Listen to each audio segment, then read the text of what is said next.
आर्य का डाउट आया था, ये वाला क्वेश्चन हैमिल्टोनियन दिया है और इक्वेशन ऑफ मोशन निकालना है, एक्स टी के बीच में रिलेशन निकालना है, मेरे को एक्स टी के बीच में रिलेशन निकालना है।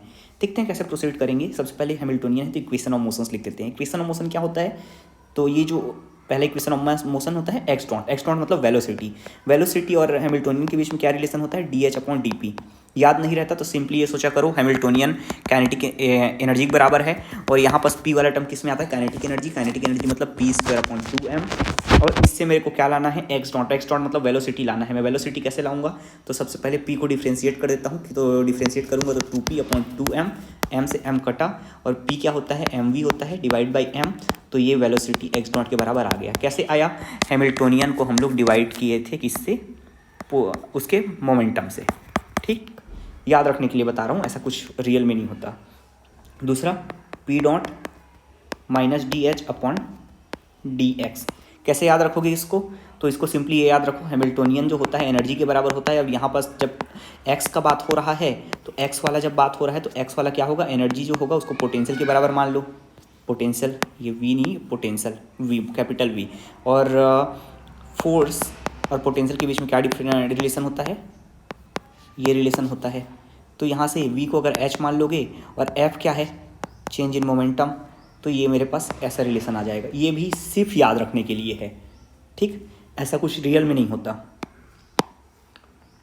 ठीक, यहाँ से प्रोसीड करते हैं। तो p डॉट में मेरे को वैल्यू रखना है। यहाँ देखना हैमिल्टोनियन में h वाला x वाला टर्म क्या है, बस ये x वाला टर्म है, तो मैं सिर्फ उसी को रखूँगा अभी, माइनस एक्स। क्या हुआ, ये माइनस से माइनस कैंसिल और x के साथ करूँगा तो 1, ये p डॉट। और p का वैल्यू क्या आएगा, d p upon D t equals to 1, मतलब कि p का वैल्यू क्या आएगा, t plus some constant. Approximation के लिए हम लोग मोस्टली कांस्टेंट को इग्नोर करके चलेंगे, जैसे हाँ कांस्टेंट ही नहीं है इक्वेशन में, ठीक। और यहाँ पास हम लोग x dot equals to d h upon d p. P वाले का करेंगे डिफ्रेंसिएशन तो क्या होगा, 1 अपॉन जो भी है वो 1/2 डिवाइड बाई ये, और इसका ही डिफ्रेंसिएशन पी स्क्वायर का, तो ये हो गया। तो ये D X upon D T का वैल्यू क्या आया मेरे पास, P divide by P square plus 1। तो ये एक्स का वैल्यू मेरे पास क्या आया, P square plus 1 D T, ये मेरे पास वैल्यू आया, ये हो गया। अब दूसरा चीज़, मेरे को इसको डी टी के टर्म्स में लिखना, क्या करूँगा, सिंपली ये वैल्यू पुट कर दूंगा। तो ये वैल्यू अगर मैं पुट करता हूँ तो यहाँ पास क्या आएगा, टी प्लस सम कॉन्स्टेंट। मैं कॉन्स्टेंट लिख भी क्यों रहा हूँ यार, यहाँ पर कॉन्स्टेंट का नहीं लिखना है मेरे को, कैलकुलेशन सिर्फ उससे कॉम्प्लिकेटेड होगा कॉन्स्टेंट्स को लिखने से। तो मैं कांस्टेंट कहीं भी ड्रॉप कर दूंगा ना, ये याद रखना कि जहाँ पर मेरे कैलकुलेशन अगर कठिन होएगा मैं ड्रॉप कर दूंगा तुरंत इसको, एक्स, ठीक। तो यहाँ पर सब मैं क्या करूँ, कैसे सॉल्व करूँ, टी प्लस के को यू के बराबर ले लेता हूँ और फिर उसके बाद डी टी ओ, नहीं ले सकता, ऐसा नहीं कर सकता मेरे को, ये T plus k square plus 1 जो स्क्वायर रूट के अंदर है उसको यू के बराबर लेना होगा। तब ये होगा, तब क्या होगा, ये इसका डिफरेंशियल लूँगा तो 2 टाइम्स ऑफ टी प्लस के, ठीक।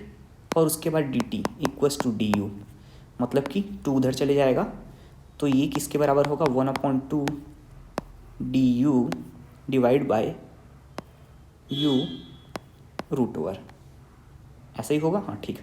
अब इसका मेरे को अगर इंटीग्रेट करूँगा तो क्या होगा, u raised to power -12 plus 1 और यहाँ पास -12 प्लस 1, मतलब क्या हुआ, ऑफ कोर्स यहाँ पास कुछ कांस्टेंट फिर से आएगा, तो यहाँ हाफ और u raised to power half और यहाँ पास भी हाफ, हाफ से हाफ कटेगा ये, तो u raised to power square root u, और यू का वैल्यू फिर से क्या है, कांस्टेंट फिर से इधर है, यू का वैल्यू टी प्लस के का स्क्वायर प्लस टी प्लस के का स्क्वायर प्लस यहाँ पास क्या आएगा 1 प्लस के, ये किसका वैल्यू है, एक्स का वैल्यू है। थोड़ा सॉल्व करके देख लेते हैं इसको कैसे टाइप का दिखेगा। ये वाला कांस्टेंट जो है यहाँ से कांस्टेंट के साथ लगेगा, तो ये हो गया x square equals to t plus k square plus some constant, ठीक।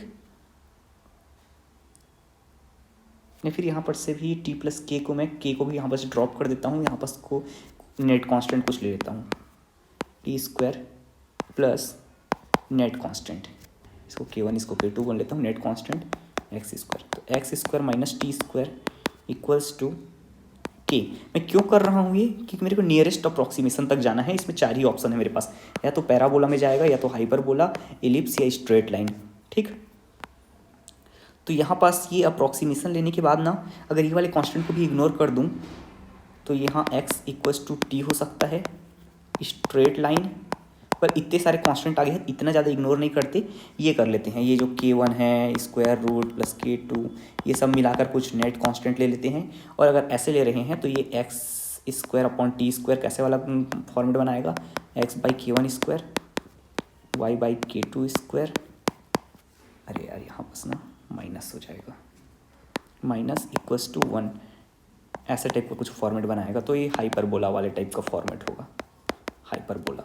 तो अभी जो मेरे पास 4 ऑप्शन दिया है, तो 4 ऑप्शन में मैं हाइपरबोला प्रीफर करूँगा। अगर हाइपरबोला भी नहीं होता तो स्ट्रेट लाइन प्रीफर करता, और हाइपरबोला से भी ऊपर ऊपर कोई एक्यूरेट अगर ग्राफ दिया होता तो फिर मैं उधर साइड जाता।